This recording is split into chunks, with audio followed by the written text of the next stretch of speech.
Hi, I'm Dave Judson, inRacingNews reporter for the iRacing iZod IndyCar Road Series. I'm joined today by Wil Vincent, the voice of GlacierTV, who has graciously given us some of his time out of his busy schedule to talk to us. How you doing today, Wil? I'm not too bad yourself. Not too bad. Thanks for joining us. This is weird, by the way. This is Yeah, really we're weird. we're doing an about face instead of Wil interviewing everyone else. We'll be interviewing Wil, so we'll see how well he does on the other side of the mic. So, well, we'll just jump right in if you don't mind. How did you get involved in sim racing? Um, Funnily enough, I went into technically sim racing before I went into the whole console game thing. Got my first PC in the early 90s, and it was Jeff Crammond's Grand Prix, which, still in my opinion, one of the greatest video games ever made, due to the fact that, it was incredibly difficult to drive, especially if you turn the difficulty setting all the way up to max. Fun to drive. You compare that to things like F195, where you can be tacking away, starting in last position, leading by the end of lap number 2. It offered a real challenge, and I think that kind of stood with me ever since. Rather than having the whole fun arcade thing where, it's very easy to win and you're just racking up wins, I like the challenge. So, in many ways, sim racing's been involved with me since, I was less than 10 years old. Eventually got into the whole likes of, the GT games, R Factor, tried out a number of the IndyCar mods and R Factor, and just wasn't really working for me. And then I just got worn down by every time I got into IndyCar Race Control. This was at the time when it was very difficult to get IndyCar racing in the UK, so you could watch it live online on IndyCar's website.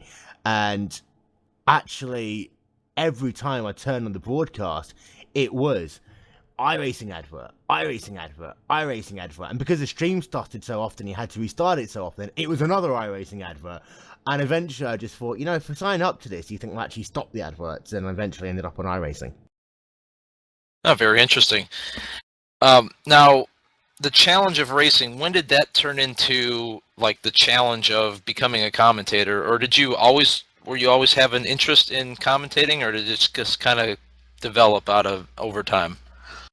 Well, there was two voices when I was younger growing up for motorsports that, really stood out. One half the coin was Murray Walker. Everyone knows Murray Walker. On the other half, you have Ben Edwards, who back in the day used to do Champ Car commentary for Eurosport. And it was weird because I never really enjoyed soccer that much. It bored me, but I remember I used to go to the barbers and get my hair cut. Most of you know now that I have dreadlocks. I've probably not had my hair cut in about 7 years. But back then, when it used to be number 2, short back and sides, down to the barbers every 3 or 4 weeks, they used to have the radio on. Radio 5 Live in the UK, where on a Saturday afternoon, they would always basically do commentary on the soccer games. And that's something that really got me into it. Just listening to how there are people talking about something that is going on, but doing it in such a way that you actually feel that if you close your eyes, you're right there in the same soccer stadium. And you could do the same with Murray, you could do the same with Ben. You could just close your eyes and you'd be right there at the racetrack. And I never necessarily wanted to be a commentator, but I was always fascinated about commentary. And I kind of got ribbed quite a lot at school, actually, because I used to do a pretty entertaining Murray Walker accent for a good number of years when I was growing up. In fact, I entered a talent competition and I came second due to mixing comedy, which was my other passion when I was younger. I at one point wanted to go into comedy, and then I realised that you're not going to make enough money out of it. And also, I'm incredibly non-funny. But mixing comedy and commentary was my thing for one point. But you know this, Dave. A lot of industries in this world are very, very tight knit. And the same way to get into motorsport as a driver or an engineer or a mechanic, that's very difficult. Commentary is the same as well. And if you look at, Mike Joy, Al Michaels, Paul Page, over in the UK, you got people like John Motson, Murray Walker. They don't really disappear that often from, the radio set or the TV screen. So I was just thinking, it's never really going to happen for me. So I went and got a real job instead. I'm sure the dream is always out there, though. You never know when your talent might be discovered in a larger forum. But over time, you've ended up with Glacier TV, and I know that they've grown a lot in a short amount of time. Talk about how you've grown with them as a commentator and what it's like to represent them when you're doing broadcasts. Well, it's funny because Glacier TV and I actually crossed paths a little bit before Glacier TV existed. Yoni Bachman, Alexia Loma, Marko Vitanen, and I believe it was Petra Kotavara as well.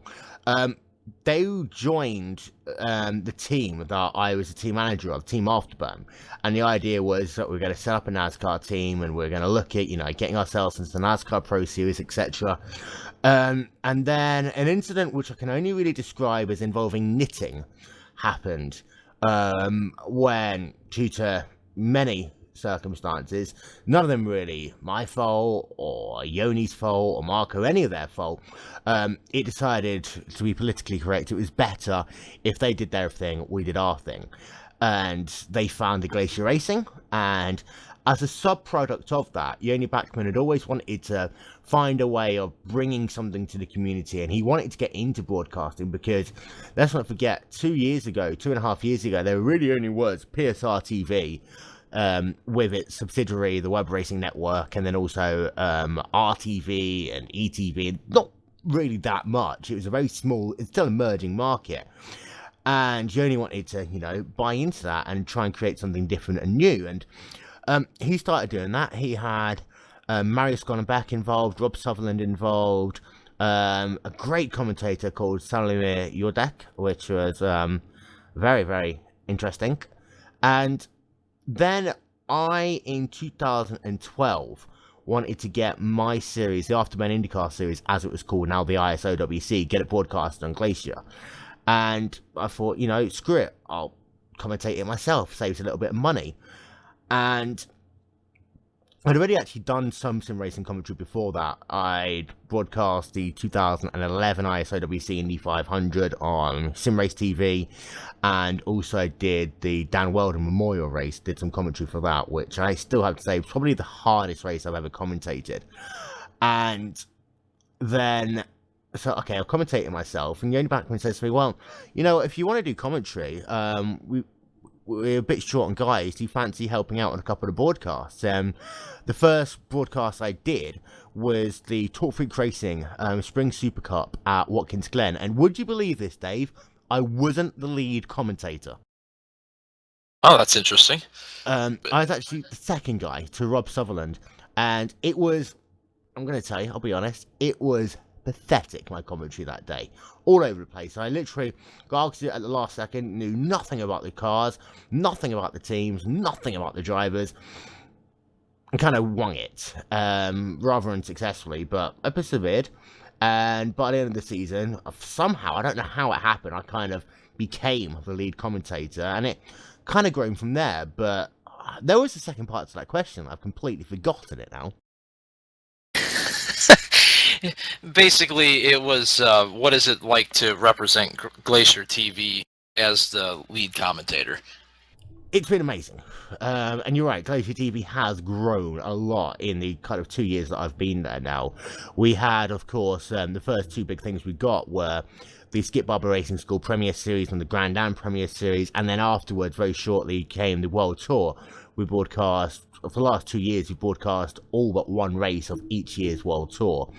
And it's been fascinating because in many ways it was baptism by fire, because we did the 2.4 hours of Daytona. That was easy. It was a GT race. I'd done GT racing. I'd only done GT racing really on Glacier till that point. And then came the 2012 Daytona 500. Now, I'm hoping that video is not on YouTube, because I tell you what, the commentary was pathetic.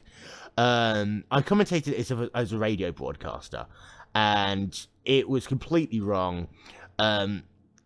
Messed up the names, didn't know much about the DWC, and it was a big learning curve, actually, Because at that point, I realized if I'm going to do this, I'm going to have to do it in such a way where I actually know what I'm talking about.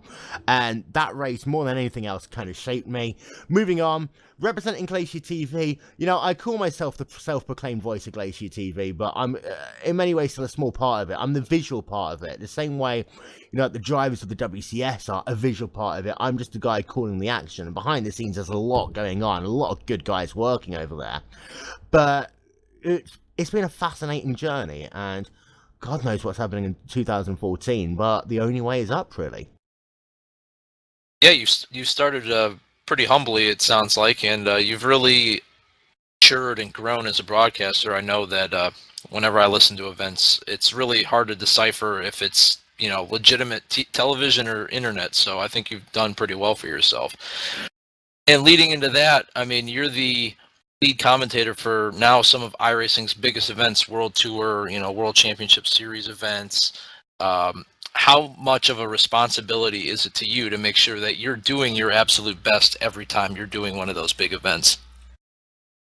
It's critically important because not only am I representing Glacier TV, I'm representing the drivers in that race who, you know, qualify or get their I rating really high to make sure they get into that race, or for the WCS, you know, qualify through the A Series, then through the Pro Series, into the WCS. And not only that, I'm also, you know, Murray Walker said something very interesting in an interview that I heard from him a week or so ago, in that the commentator arguably is the most important part of the puzzle, because you can see what's on the screen, but it's all the other bits which need to be tied in together to create the fabric of that story. And it's, you know, the kind of job that myself and the rest of the commentary team have to provide. And it is huge responsibility. And we're also representing iRacing, of course, and the sponsors for the races as well. There's a lot on the line. And one of the most important things to me is that I've got to kind of leave all my preconceptions, all my feelings, you know. I'm a racer as well, you know. There's drivers I like, there's drivers I don't like. I have to leave all of that at the door, and I have to call the race down the middle. And when there's a controversial issue, I think this is the important bit. That's when that responsibility really kicks in, because I've got to have an opinion, but I've got to kind of have a neutral opinion at the same time. Finding that balancing act is really difficult. You don't want to blame a driver prematurely because, you know, whilst it's not libelous in the word, that driver's reputation's on the line. You can basically make or break a driver in what you say. And it's a huge responsibility overall. And it's a lot of preparation that goes into it as well. I joke about how I sometimes do zero preparation, writing notes, etc. for race, and I'm honest, I don't actually take notes before a race. I don't sit there. Like, I mean, I was listening to Gus, the guy who does the commentary for Fox College Football. He writes pages and pages and pages and pages and pages of notes. I do none of that. But replacing that, I've kind of got to live the iRacing life in order to then bring it back to the viewer when I'm calling the action. Now, you know, with all the responsibilities you have of making sure you're not prematurely blaming someone for a wreck or anything, have you ever slipped up and butchered a guy's name and you heard about it from the driver? Oh yes, many times. Daytona 500, actually, the 2012 one. That's when I got the most stick. When I couldn't say people like I can't even say it now, Lewandowski, for example. You know, these are the drivers who, you know, Tim Terry had been calling for years on PSR TV, and I've just come in calling race for Glacier TV, and I don't even know what the names are, but I counter that by saying, you know, people couldn't say Sebastian Vettel's name, couldn't say Rubens Barrichello's name, or Daniel Ricciardo's name for a long time, and eventually they learn, of course. And people's become a lot more receptive to it. There are a lot of people that actually find jokes in it. The fact that I can't say their name, it always becomes entertaining for them. The thing that gets me, though, is when they don't tell me how to pronounce their name, they just say you're doing it wrong. And of course, you read a name on a piece of paper, yes, you can do it phonetically, but for example, there's a lot of Finnish drivers who I'm friends with, or I know, and a lot of Finnish drivers race, and understanding how the phonetics link into words in different languages. You say it different ways. Of course, I think Young O is probably the most famous of all of them. You and I are both IndyCar guys. Yep. And not to slam Tim too, because I think it's the same for him as it's been for me with a couple of drivers, calling it Yang U, and it's 3 years now. But Young just tapped me on the shoulder one day. It's like, dude, it's Young O. And from then I was like, Young. And it's one of the only names that I kind of learned. I've done a couple over the years because it's been difficult. Some of them we actually have to do it over and over and over and over again. In fact, the most difficult one is Arcadius Turkisk, which you read it and it's like, what the hell? Remembering I'm dyslexic as well. It's just a load of letters on a page. But yes, I've done it many times. One or two of them I don't want to go on record as A, who they are, and B, what I've said, because it's relatively embarrassing, but I've definitely done it. Fair enough. Yeah, not only do you have to master the English language, you really got to be, you really got to know, I don't know, probably, God, I'd want to say 7, 8 different languages just to understand how to pronounce people's names right. I'll tell you a story. Go ahead. When I graduated from university last year, as you know, you get all of these people, they come up onto the stage, they shake the Chancellor's hand, they go and shake the Lord Mayor's hand, they get the pretty little scroll, they go back down and sit down. There's a lot of international students at my university because we've got big research internationally. I was reading through, because you get your name printed in a pretty little book, saying, oh, look at me, I graduated, I got this degree. And some of the names were impossible for me to say. Some of them went onto 2 lines, they were that long. And the guy who had to read out the names is normally like one of the highest guys in each of the schools. They don't get the names phonetically. They just get the name, and they have to sit down and learn them. One of the guys took it in his stride. You could see the hand movements, the enunciations. It was amazing.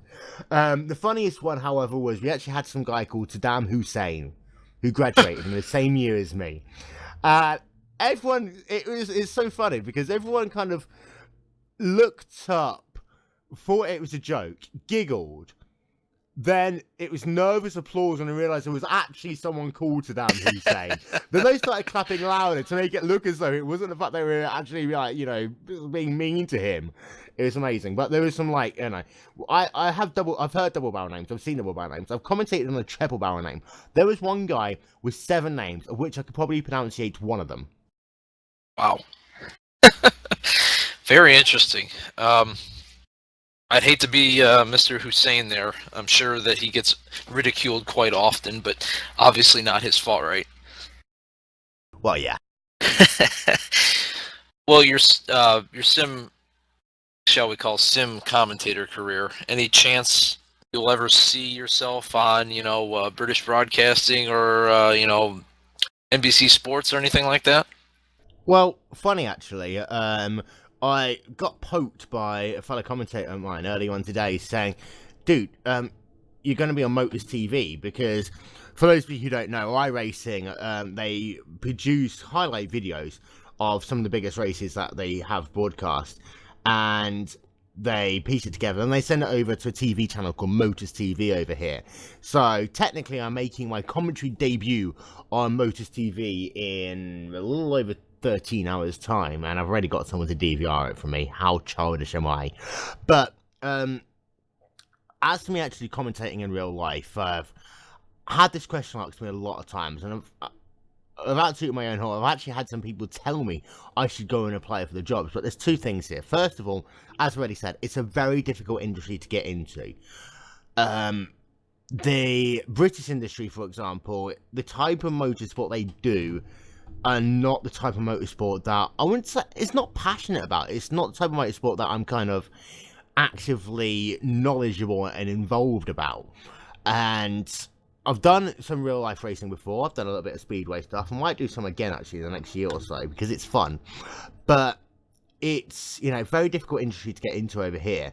And although my probably dream job technically is up for grabs right now, lead commentator for ESPN and ABC for the IZOD, soon to be renamed IndyCar Series, calling the Indy 500 because Marty Reid kind of messed up that time at New Hampshire. It will never happen because, you know, they've got enough people, they'll move up from their developmental system, they know enough people already.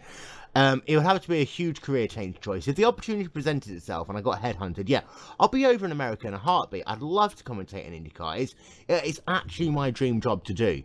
If they sorted out the broadcasting situation in the UK where they had, you know, proper analysts, you know, this is why I won't get a job. I can't even pronounce my own word. And they had their proper analysts and, you know, their own commentary team, and I always had the chance to do that in the UK, like Ben Edwards did.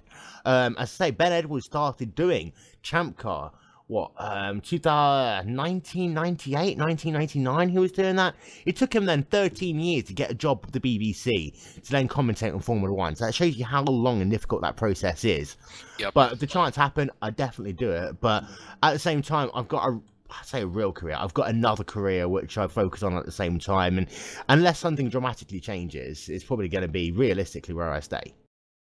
Understandable. Hey, congrats on being on Motors TV. As much as you're downplaying it, that's pretty significant to be able to be on, you know, regular network television, and millions of people will probably hear you. So you never know, that might parlay into something. You never know where things might go, right? True.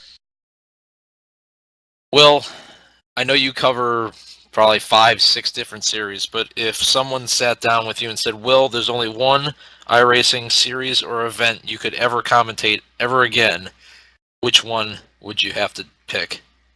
I'm going to pick a series and I'm going to pick an event. Series-wise, the World Championship Series. Because it was such an honour to have the chance of commentating that. Let's not forget, this is arguably in fact, it arguably is the biggest sim racing series in the world, as far as road racing goes. Yes, you know, you've got FSR and you've got a couple of others, but, you know, the iRacing World Championship Series, you know, you've got Gregor Houti, you've got Hugo Louise, you've had people like, you know, Richard Towler and Jesse Niemann running in the past, Klaus. These are the guys. These are the best sim racers in the world on road racing, and commentating on that, huge honor, huge privilege, and it was great fun to do as well. And, you know, it's a type of racing that I enjoy. The commentary style to which I had to deliver it, it was the type of delivery I enjoy, and I had a great bunch of people to work with as well.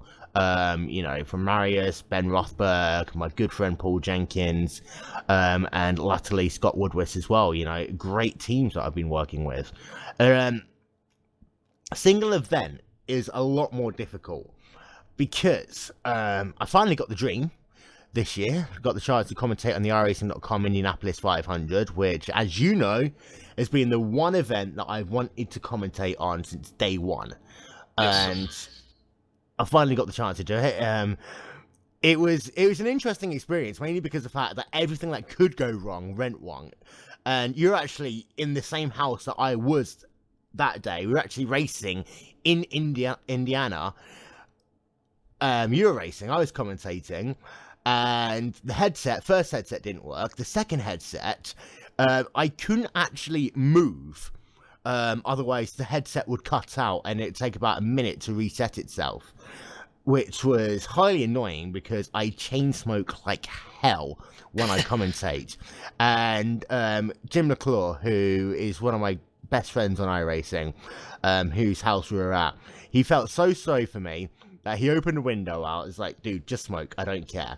And then under cautions, he was starting to feed me double shots of whiskey. He didn't tell me it was a double shot of whiskey at first. I was just drinking it. And he didn't tell me that he was only doing a half shot until after the race. And I'm now incredibly glad there wasn't that many cautions in that race. But for the prestige, for what Indianapolis means to me, and remembering the fact that, as I said, I probably will never get the chance to commentate the real Indy 500. This is as close as I could get to doing it. And for that reason, if I could commentate the sim racing Indy 500 every year, I'd probably die a happy man. Awesome. Yeah. Jim McClure, a hell of a guy. Let me race on his rig, and, you know, let us all hang out in his house. And Lola. Best dog Lola, ever. Best dog ever. Hey, she's mine. I don't care what anybody says. She came after me first. Okay. You know what? If there's a funny thing actually about that, Jim told me whenever I'm commentating and he turns the broadcast on, Lola actually just sits down and listens to me now. So whether or not she's sitting and listening to me, or wondering whether you're watching to then run up to the TV and wag her tail, I'm not quite sure.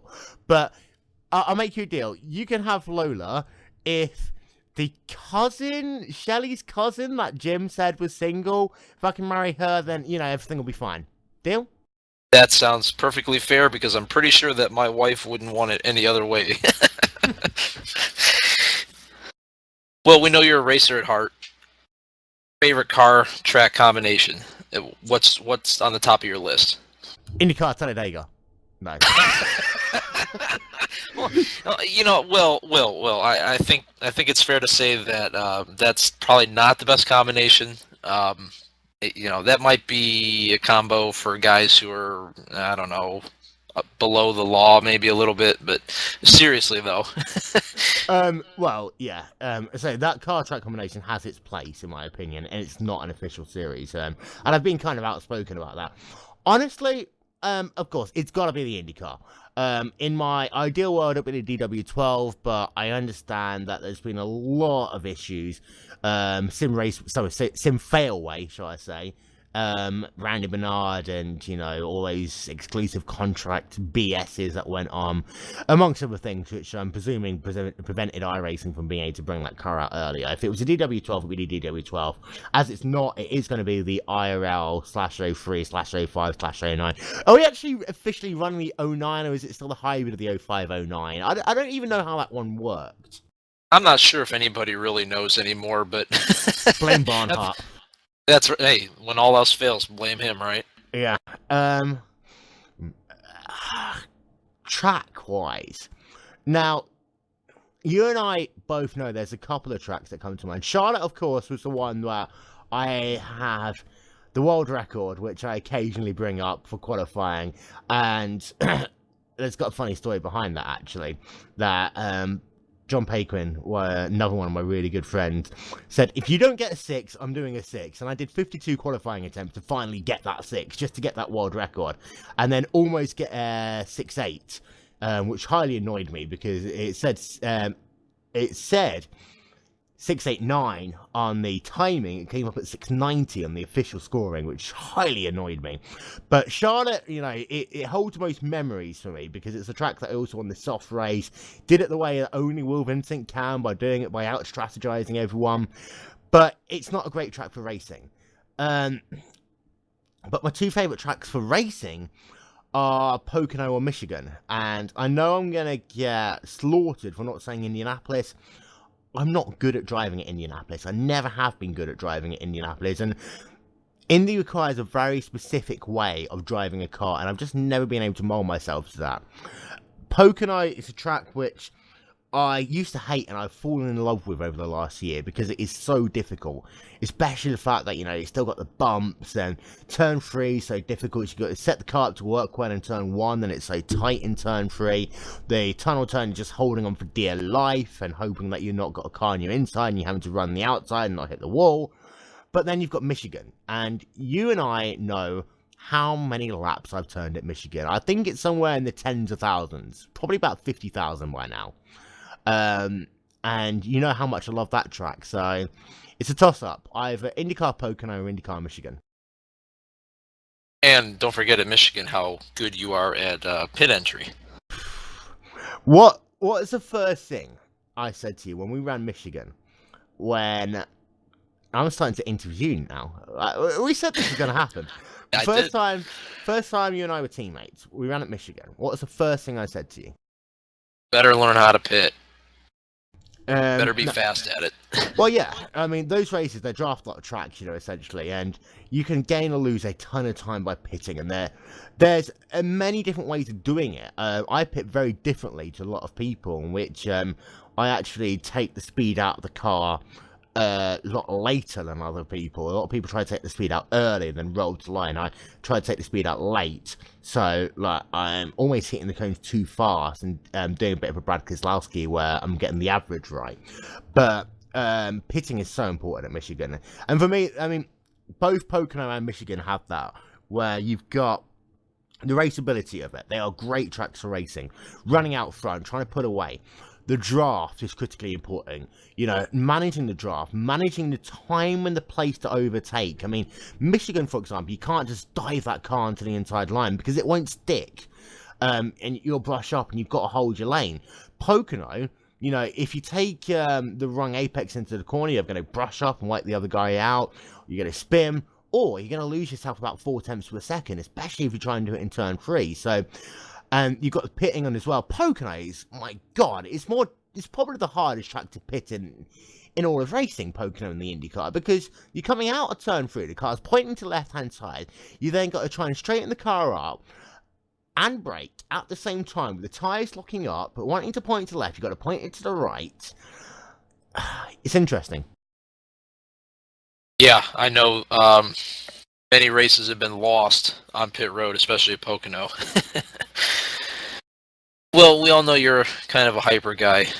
How many Starbucks coffees feed into your hyper state every day?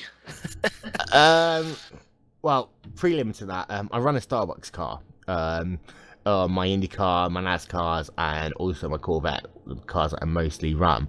So I am a bit of a Starbucks addict. The guys at Starbucks kind of know what my order is, depending on what time of year it is, what time of day I'm coming in, what mood I look like I'm in, and how hyper I am already. And they can normally work that one out.